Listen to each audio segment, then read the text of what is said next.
El Supremo da la razón al Ayuntamiento y rebaja de 1,2 millones a 56.000 euros una expropiación junto a la papelera.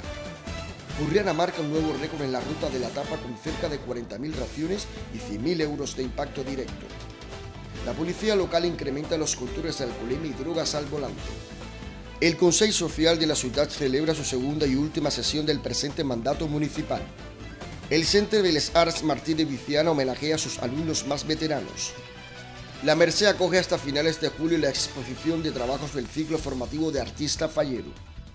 El Ayuntamiento renueva el convenio económico anual con la Coral Borreanenca. La tercera edición de la Maraclot reunirá este domingo a más de 150 equipos y 600 corredores. El Ayuntamiento felicita a las jugadoras del Gufresco Burriana Junior por el título de Liga de Baloncesto. El consistorio respalda las actividades del Club Fútbol Sala Burriana.